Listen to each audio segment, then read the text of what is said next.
tool, but be the speaker. In the name of Jesus, your Son, we pray with thanksgiving. Amen. 7. Magbilang tayo, ha? 7 happiness. 7 lessons in happiness. At ang ating pag-aaralan ngayon ay walang kamatayang storya ng tinatawag na prodigal son. At paano tayo kukuha ng kaligayahan sa isang kwentong tulad nito? Luke 15:11 to 12. Jesus told them another story. Once a man had 2 sons. The younger son said to his father, "Give me my share of the property."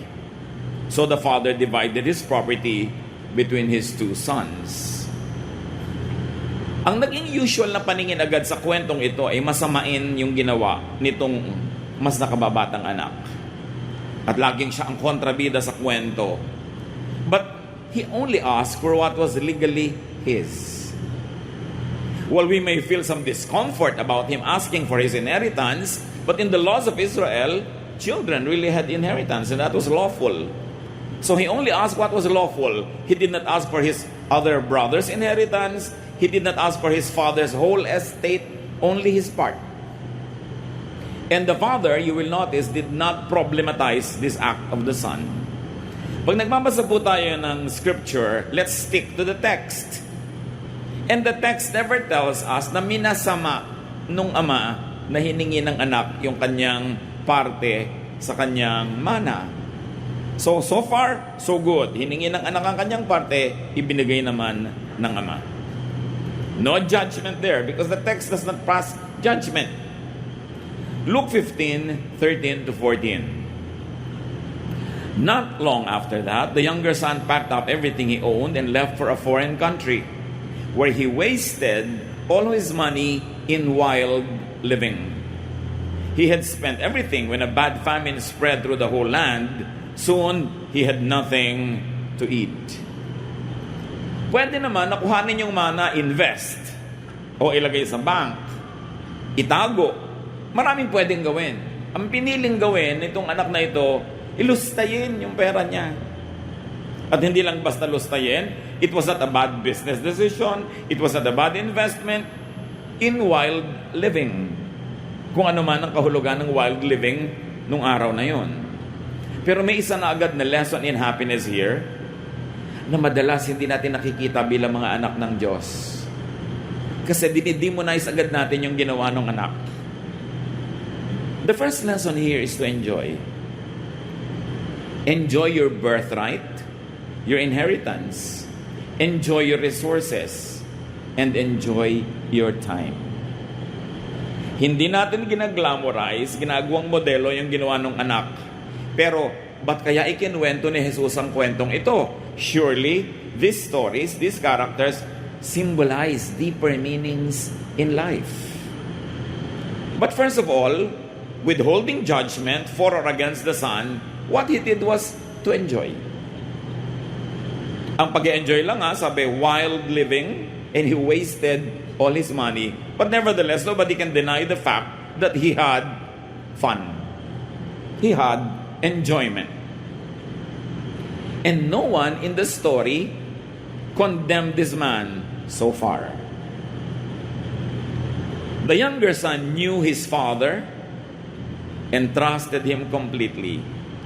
Trusted in his graciousness. Ito ang kwento. Hindi yung pagkakamali niya, hindi yung paglustay niya. Ang kwento dito, kilala niya ang ama niya na pag hiningi niya, yung ganang kanya ibibigay. Kilala ba natin ang ama natin? Hinihingi ba natin yung nakalaan naman talaga para sa atin? The younger son enjoyed his father's grace, though he was probably unworthy of it. But nevertheless, he enjoyed it. Enjoyment is probably the missing element in true faith and worship. Dito pa lang, meron ng challenge sa atin. And I ask you to look at this story from another frame, from another point of view, from the point of view of Jesus who was telling the story. Not from the point of view of the preachers and the churches that preach against what this son did in the last 2,000 years. Jesus was telling us a story and definitely he had a purpose in telling us this story. And so far, we see that the son enjoyed his faith in his father. Malakas ang loob niyang humingi dahil kilala niya ang kabutihan ng kanyang ama na ibibigay yung kanyang hinihingi. Nagkamali lang nga siya ng paggamit, pero ibinigay. Yun ang unang kwento. Luke 15:15-16. He went to work for a man in that country, and the man sent him out to take care of his pigs. He would have been glad to eat what the pigs were eating, but no one gave him a thing.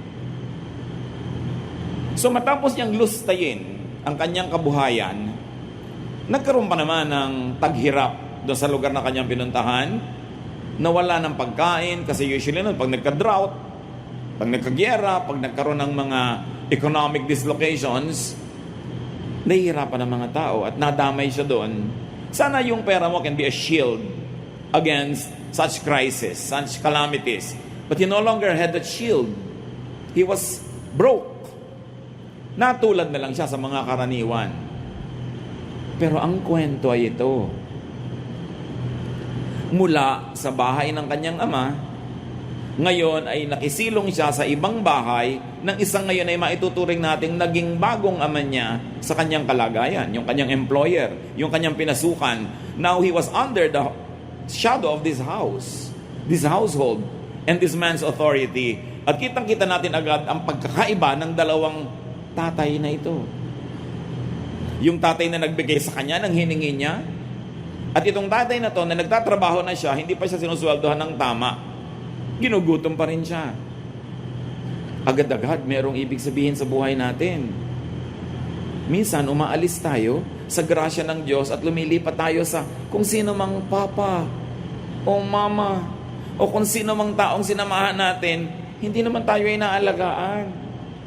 Hindi naman tayo minamahal. So lumungkot siya, nagutom siya, napapagod na nga siya, hindi pa siya nagkakaroon ng sukle, ng tamang sweldo. Di ba maraming ganyan, umiibig sa hindi naman umiibig sa kanila, naghahabol sa ayaw naman silang pansinin, pinagsisiksikan ng mga sarili nila sa hindi naman nag-aalaga sa kanila, nagiging unhappy. At kadalasan para mangyari pa yun, ang nilalayasan natin yung ama natin sa langit na mapagmahal at maibigin. Immediately, there are many lessons here on happiness. There is another father here, the unkind employer, the unkind father. You don't want this father. Immediately, the story is leaping out of the pages, telling you, you don't want this kind of arrangement. So a lesson on happiness here, at least work to earn. Matapos siya maglustay, naging responsible naman siya, naghanap siya ng trabaho. Hindi lang nga siya mapasweldohan ng tama. Work to earn your keep. You want to be happy in life? Pag wala kang pera, magtrabaho ka. Humanap ka ng hanap buhay. Lalo kung hindi ka na pwedeng umasa doon sa dating mapagbigay sa'yo dahil lumayo ka na o naubos mo na yung binigay niya sa'yo, huwag kang maghanap ng bagong magbibigay na naman. Work. Deserve your wages. And there's another lesson in happiness, brothers and sisters. It takes a certain amount of money to enjoy and to be happy. No matter how religious you are, kailangan may pera ka. Huwag mong linlangin ang sarili mo na mapapasaya ka ng iyong pagiging religyoso. You need a certain amount of money. Yung pa nga iba, I live by faith, I live by faith. Tapos panay naman panghihingi kung kani-kanino. Anong faith yun? So dapat ang tao naghahanap buhay and adjust to your economic status. Sometimes there are reversals in our lives. Dati kang mayaman, medyo naghirap ka. Dati kang maunlad, medyo nasira yung negosyo. Adjust. You want to be happy? Adjust. Nothing is permanent. Not wealth, not even poverty. Not sickness, not health. Talagang gumugulong ang buhay. So kung nag-enjoy ka, enjoy it. Pag dumating na hindi enjoyable moment, bear with it. Adjust to be happy. Huwag ka dapat laging nagsasentimiento about past glory, about past wealth and past fame. Tapos na yon. Itong taong to nag-adjust. Nagtrabaho. Yung pinaka-nakaririmarin pa ng trabaho dahil nag-aalaga siya ng mga baboy, Jew siya. So sa kanila, kadiri-diri yon. But he wanted to earn his money. And he wanted to have food in his stomach.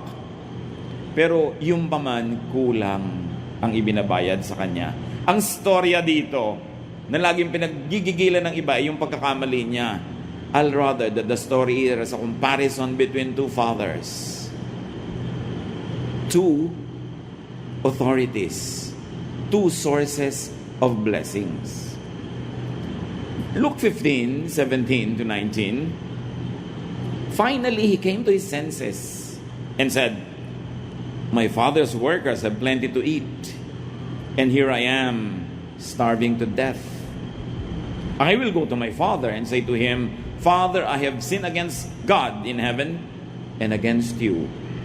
Then I am no longer good enough to be called your son. Treat me like one of your workers.'" Itong taong to, kahit anong iba to sa kanya ng buhay, ang magiging ending, sasaya to. Kahit ang simula niya, ganon. Kala mo, ang sama-sama niya, hiningi niya yung kanyang mana, pagkatapos, nagpasasa siya, naghirap siya, pero nagtrabaho naman nung nawala ng pera. At ngayon na-realize ang kanyang pagkakamali, hindi na siya nangatwiran. Willing siyang tanggapin ang pagkakamali, at willing siyang ituwid yun.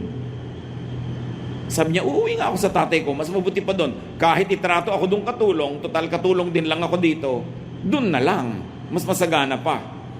So sabi niya, iyan ang gagawin ko, tatanggapin ko ang pagkakamali ko, at hindi na ako mag-e-expect ng dating treatment. Total nagkamali ako eh. Ito ang mabuting anak. Hindi yung hindi nagkakamali, kasi lahat naman nagkakamali. Pero yung nagkakamali, pero umaamin. Nagpapakumbaba at bumabalik kahit naglalayas. So identify the unkind and the ungracious employer of your life. The unkind and ungracious father that you seek shelter under his shadow. Identify unkind and ungracious shepherds that don't feed you but only use you, and go away from them to be happy. You see here the lessons? Analyze your situation and improve it. Any unhappiness is caused by a reason. Dig deep, look into the reason, and correct mistakes. Bawa, meron kayong unhappiness sa mag-asawa, may dahilan yan. Kung kaya ninyo, bunutin ninyo para sumaya kayo. Meron ka unhappiness sa family, sa work, sa profession, sa romantic relationship, with yourself, laging may dahilan. Huwag mong itago sa sarili mo yung dahilan. Harapin mo siya. Bunutin mo siya. At kung kailangan magdusa ka sa paggawa nun, magdusa ka. May inaantay ka namang panahon ng paggaling, panahon ng restoration. Kesa wala kang hinihintay, tas hindi mo binabago ang sitwasyon mo na di naman maganda. Seek better conditions if you want to be happy. Huwag kayong tumanggap na lamang na para kayong walang kalaban-laban at walang choice. Seek better conditions. And resign a bad-paying job. Tulad ng ginawa niya. Ang dami nagre-reklamo, hindi masaya sa trabaho, edi umalis ka, maghanap ka iba. E paano po, mahirap naman maghanap. O di sige, diyan ka na lang, huwag ka na magreklamo. Hindi naman pwedeng sabay yan. Pero ginawa niya yung dapat niyang gawin. Ang laki ng risk. Kasi hindi niya alam ang magiging reaction ng father niya. Pero at least alam niyang tatanggapin siya kahit man lang katulong. Brother and sister, get out of a bad deal. Get out of an unfair relationship. Get your share of what the Father likes to give you. God wants you happy. Proverbs 6:5, free yourself like a gazelle from the hand of the hunter, like a bird from the snare of the fowler. Yan, utos yan, tinuturo sa mga taong naging garantor ng utang ng iba. Sabi, pag na-realize mo na naging garantor ka pala, alam mo ba na hindi ka malaya? Kasi pag hindi siya nakabayad, ikaw ang mapapahamak. So, huwag kang magpahinga, huwag kang matulog hanggang hindi mo nababawi ang pagiging garantor mo. Free yourself like a gazelle. Alam niyo yung mga gazelle, may mga Yung mga hayop na mga sungay, na yung sungay nila kuminsan sumasabit sa mga tinik, sa mga siit. Pag hindi nila napawalan yung sarili nila doon, pag may dumating na hunter o pag may dumating na ibang hayop, kayang-kaya silang kainin. Kaya sabi, yan ang sitwasyon mo if you are committed to something very bad. Get out of that commitment para maging malaya ka. Sasabihin ng iba, paano naman po ako lalaya sa husband ko na ng babae, hindi tumutulong sa akin, hindi ako sinusustentuhan, di ba, kasal po kami. Yes, hindi ko sinasabing tanggalin mo yung pagkakakasal nyo, pero maghanap buhay ka. Para pagka hindi ka niya sinusustentuhan, hindi ka nakaaasa. Gusto mo maging malaya, at least kung hindi ka malaya legally from that marriage, malaya ka financially.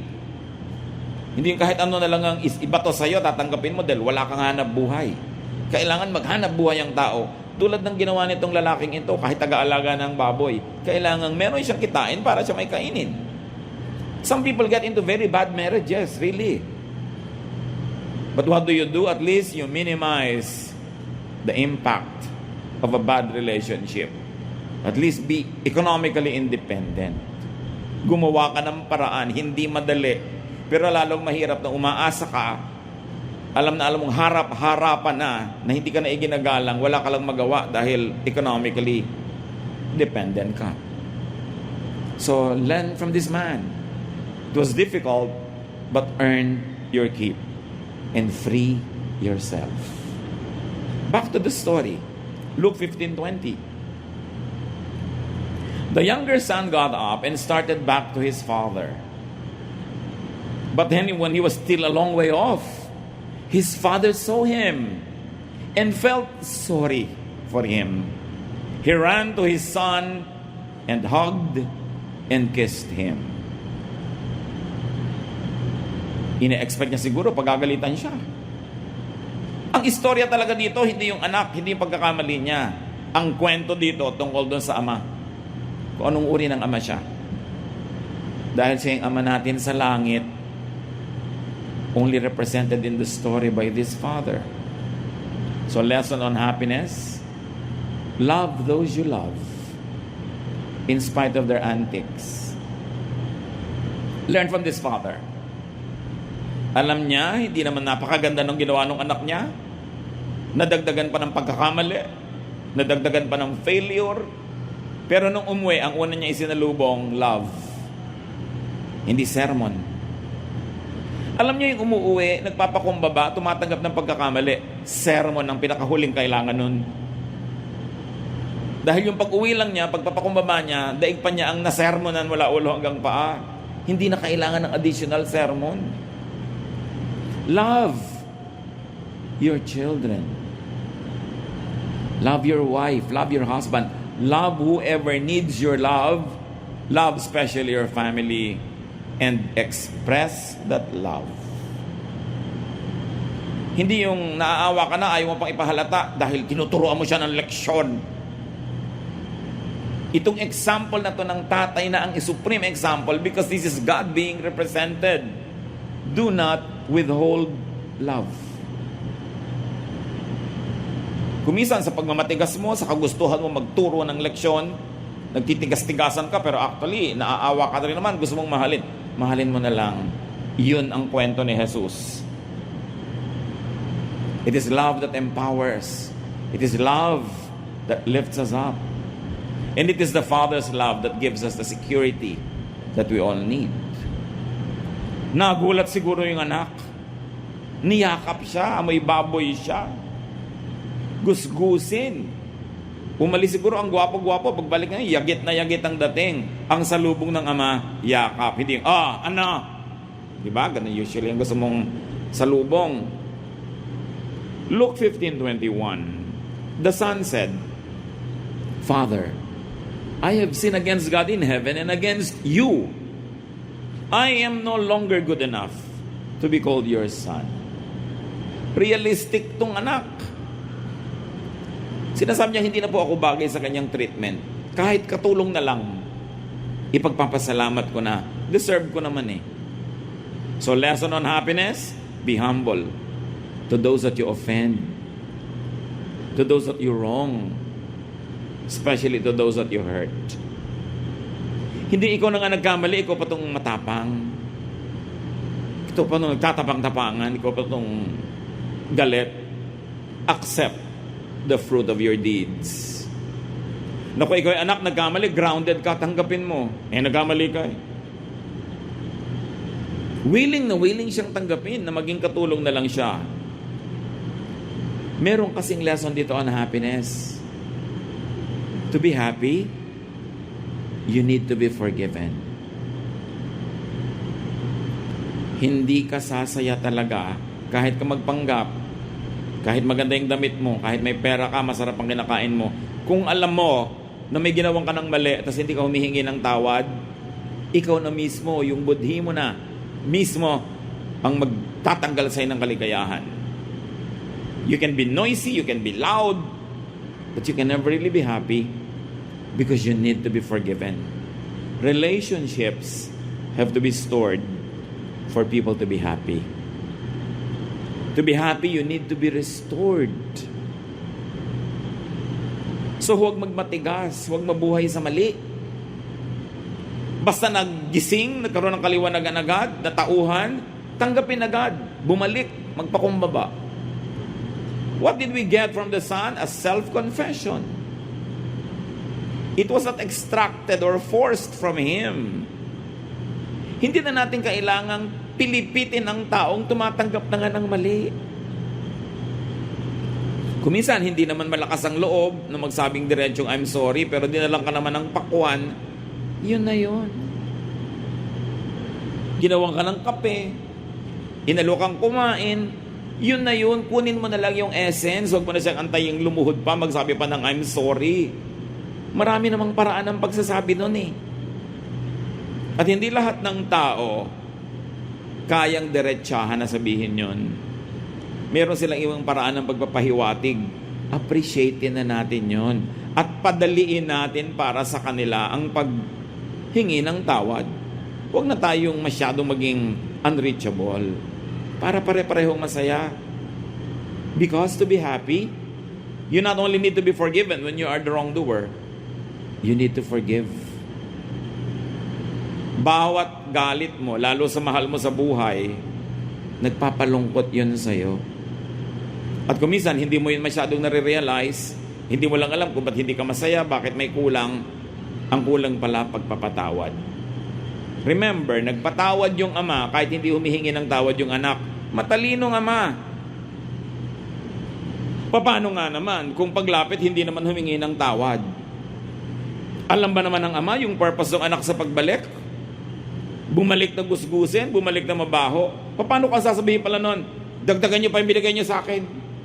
Kulang. Hindi naman alam ng ama eh. Pero inunahan niya yung anak niya, pinatawad niya agad. Pinadali niya yung pagpapatawaran. Padaliin niyo na lang. Lalo't anak niyo, magulang niyo, kapatid niyo. Mahirap naman na magpanggap tayong baliwala sa atin na may mga broken relationships. Hindi yun totoo. Iniinda natin yun. Tanggapin na lang. Paluwagin, padaliin ang buhay. So habang nagpo-protest pa yung anak niya sa ibinibigay na VIP treatment, nakinig ba yung tatay? Sinabi mo, kita mo na, sabi ko sa'yo. Walang ganon. Luke 15, 22-24. But his father said to the servants, hurry and bring the best clothes and put it on him. Give him a ring to his finger and sandals for his feet. Get the best calf and prepare it so we can eat and celebrate. This son of mine was dead, but has now come back to life. He was lost and has now been found. And they began to celebrate. Grabe yung mga symbols, the best clothes, which means you have a very high status. A ring, which means you are a prince of the kingdom or of the house. Sandals, which means you are a master, because the servants never wore anything on their feet. Diba? At hindi lang basta kung ano-ano ipinahanda, yung best. Alam niyo yung mga may kaya nung araw, maski pa nga yung hindi masyado may kaya, basta naipipilit nila, may inaalagaan silang special animal na kakatayin nila lang pag merong super great event. Parang sa Europe, ang mga pamilya may itinatagong wine, very good wine, excellent wine, na pag dumating yung pinaka-esteemed guest nila, yun ang ilalabas. May ganon. Yun ang ipinalabas ng Ama. The best reception for this son. How to be happy? Love lavishly. Magpakaluho-luho-luho kayo sa pagmamahal. The best lahat ang inilabas. And the point is, hindi naman deserving yung bibigyan. Hindi ka naman nagbibigay dahil deserving siya eh. Nagbibigay ka dahil loving ka. It's you, not the other person. Kaya masaya tong tatay na to. Natuwa siya, hindi niya ikinubli. Nag-celebrate sila, extreme. So love lavishly and love people more than things. Hindi sabing, etong nagastos mo. O ayun, alam mo kung magkano tong ring na to, magkano tong binibigay ko na naman sa yung sandals. No. Sa tatay, lahat ng yon baliwala compared sa pagpapasaya niya sa kanyang anak at sa kanyang sarili. Kasi nahihirapan din naman yung loob niya na magkalayo sila. Mas masayang magmahal kaysa laging mag-moralize. Lagi magbigay ng lesson, ng disiplina, ng parusa. Yung mga bahay na sobra ang discipline, panglabas lang yung ganda nun, pero hindi yun masaya. Aminin. Kung minsan nga sobrang disiplina, hindi mo alam kung palabas sa kapitbahay para walang masabi ang kapitbahay, pero masaya ba? Si Jesus ang nagkwento, dapat pansinin yung mensahe. Remember, this father represents God. This father represents the God many believers do not know or appreciate up to now. They focus on the sin of the son and not on the grace of the Father, which is the real story. Tingnan natin ngayon kung bakit gano'n ang pananaw ng iba sa Diyos. Kasi yung isang anak, gano'n ang pananaw niya sa tatay niya. Luke 15:25 to 32. The older son had been out in the field. But when he came near the house, he heard the music and dancing. So he called one of the servants over and asked, "What's going on here?"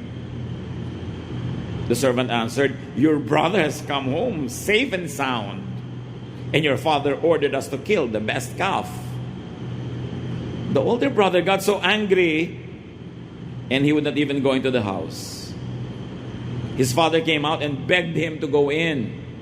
But he said to his father, "For years I have worked for you like a slave, and have always obeyed you. But you have never even given me a little goat, so that I could have a dinner with my friends. This other son of yours wasted your money on prostitutes, and now he has come home, and you order the best calf to be killed for a feast." Ito yung relihiyosong anak. Laging correct, laging proper, laging galit, ayaw sumali sa sayawan, sa music, napaka-separatist. Ganon siya dahil hindi niya kilala ang ama niya. Akala niya kailangan niya lagi mag-sacrifice para matuwa ang tatay niya. Kailangan niyang timpiin ang mga kaligayahan niya. Kailangan niya lagi magtipid. Kailangan niya laging sikilin ang kanyang nadarama, pati ang gusto niyang kasiyahan. Pero, nagustuhan ba ng tatay niya yung ganon? Kitang-kita niyo sa trato. Ginad siya agad ang kapatid niya. Sabi niya, he wasted his money on prostitutes. The verses never told us that he did that. Sabi lang, wild living. Pero meron na sa agad na buong ideya kung anong ginawa ng kapatid niya. At ginudge na niya, ito yung mga relihiyosong tao. Laging nasa simbahan. Laging correct ang damit. Laging tama ang behavior. Pero judgmental. Pero hindi nag-e-enjoy sa buhay kasi hindi nila kilala ang Diyos. Akala nila ayaw sila ng Diyos na mag-enjoy. Akala nila gusto ng Father in Heaven. Lagi sila nagtitiis, nagdurusa, naghihirap, serve ng serve. Pero yun naman pala, masama ang loob. Yun naman pala, kinikim-kim yung kanilang mga hindi nagawang party. Sabi, nandito ako lagi, serve ng serve. ni isang maliit na kambing dyan, hindi wala ko nabigyan para mag-party. Yung anak mo na yan, kung ano na pinagagawa sa buhay, best animal pa ang pinagpiesta sa kanya. Di ba ganyan? Mga legalista, mga moralista, laging parang tama, pero hindi sila sapat na tama sila. Kailangan sila lang yung tama. These people are not happy being righteous. They have to be self-righteous. They are not happy just being holy. They have to feel holier than others. Ito ang dalawang mananampalataya. At ayun yung Ama na Diyos sa langit. Yung isa na hindi ganun kaligalista, pero kilala niya na ibibigay sa kanya at kilala niya yung Ama na patatawarin siya. Sa palagay niyo, sino sa dalawang anak ang mas malapit sa loob ng magulang? His father replied, verse 31, "My son, you are always with me, and everything I have is yours." Parang sinabi lang na tatay, sino may sabi ba sa'yo na huwag ka magpiesta? Ayan naman lahat, nandyan. Ba't di mo ginamit? Lagi kang pa-perfect dyan. Lagi na lang may utang na loob sa'yo ang Ama dahil hindi ka nagsasaya. Andyan lahat Everything I have is yours. What's your problem? Kita mo, hiningi ng kapatid mo yung share niya, binigay ko. Ba't di ka humihingi? Sino sa palagay nyo ang mas nakakakilala at mas nag-a-appreciate at magmamahal sa Ama? Yung younger son o yung older son? Sabi niya, but we should be glad, the father said, and celebrate. Your brother was dead, but he is now alive. He was lost, and now he's been found. At kung pwede lang idagdag dito, yung unsaid, you have always been here, but you are not really here. Like your brother, you were also dead, but now he is alive. You are still dead. You don't know me. You don't know my grace. You don't know how to enjoy your life. You think that you have to sacrifice every time to make me happy. I don't look for sacrifices. I just like to love you. Kailan kaya makikilala ng mga Kristiyano yung Ama natin sa langit na gano'n siya kabuti? Na pag nagkakamali yung kapatid natin, lista tayo ng lista, kwenta tayo ng kwenta, tuos tayo ng tuos, sumbat ng sumbat. Do you think the Father in heaven likes that? What He likes is to celebrate people who come back to Him. He likes to be gracious and is lavish, OA, ang pagmamahal niya. Pag nalaman natin yon, kinilala natin yon, at hindi naman para gayahin natin yung nauna na maglustay, magwasak ng buhay. Yung extreme ang ginawang example para wala na kayong pwedeng gawin pang uri ng pamumuhay na pwede yung sabihin, ito, hindi na ako matatanggap ng Ama. The Father accepts us. His stubborn love never lets us go, though we go away. Yung relasyon natin sa Ama, hindi minemaintain ng ating performance. Minemaintain yun ng kanyang love. Kahit bumagsak yung performance mo. Nawa, huwag mong sadyang ibagsak. Pero kung bumagsak, bumalik ka. Meron pa, ayoko po mag-church, sa kakaya sa Diyos, marami kong kasalanan. Lalo niya gusto mag-church ka. Bakit po yung makasalanan ng babae na yan, pinapakanta niyo sa choir? Anong gusto mong gawin? Itapon natin para mabulok na siya sa kasalanan niya. Kung ang mga yung bumabalik, nandiyan, pinagsaserve niya. Ba't hindi mo pagsaserven? Ang ayaw nun, yung older brother. At sa church, maraming older brother. Pastor, bakit po yung makasalanan na yan, nandiyan sa ministry? Ba't ikaw, wala ka makasalanan? Laging tinutus, kinukwenta yung iba. Measure people not by your own measurement, but by God's love. Minsan iba, 30 taon, 50 taon na nagba-Bible study, hindi pa to naiintindihan. Hindi pa nakikilala yung Ama, tapos ang yabang-yabang, do you know God? Do you know God? You must know God before you die. Yung ganda ng ganon, pero do you really know God? Kung ang alam mo sa Diyos, yung pag nagagalit lagi, papataba ka ng kidlat, bibiyakin yung lupa, kakainin ka ng lupa, bibigyan ka ng sakit, pagdurusa, hindi mo kilala ang Diyos. Yun yung other father. Yung naging employer na nagtatrabaho ka na ayaw ka pa sweldohan. That is not our God. Be happier. Know your Father in heaven. Beyond what the older brother likes you to see. Sa kanya dapat i-deserve mo lahat. Dapat maging deacon ka, i-deserve mo yan. Kakanta ka, tutugtog ka, i-deserve yan. No one deserves the goodness of God. Because our best deeds are just like filthy rags. Ang pinakamabubuti nating gawa ay para lang basahan kung ikukumpara sa kaluwalhatian ng Diyos. Nobody is good enough. And the Bible is clear, no one is righteous, not even one, not even that older brother. Not even the conservative religious person. Lahat tayo may buntot, kanya-kanya lang hila. So dapat tigilan yung judgment, tigilan yung pagko-compare, and just enjoy God's love. Enjoy being in the house of God. So, to be happy, do not hold grudges. Do not be bitter against people who enjoy themselves. Ba't magalit na galit itong lalaking ito sa kapatid niya? Hindi naman yung parte niyang hiningi. Hindi naman yung parte ng tatay niya kasi mayaman pa rin yung tatay niya. Ang hiningi naman niya yung kanya. So, ba't siya gagalit itong kapatid? Inggit. Marami rin mga religious people inggit sa mga tao who have fun. Kaya ginajudge nila. Tuwang-tuwa sila, you will boil in hell. Yung mga ganyan. Parang ang saya-saya nila dahil pupunta sa impyerno yung iba. May mga ganon. Pag nagkasakit, kita mo na, parusahin ng Diyos. Parang tuwang-tuwa. Hindi kilala ang Ama sa langit.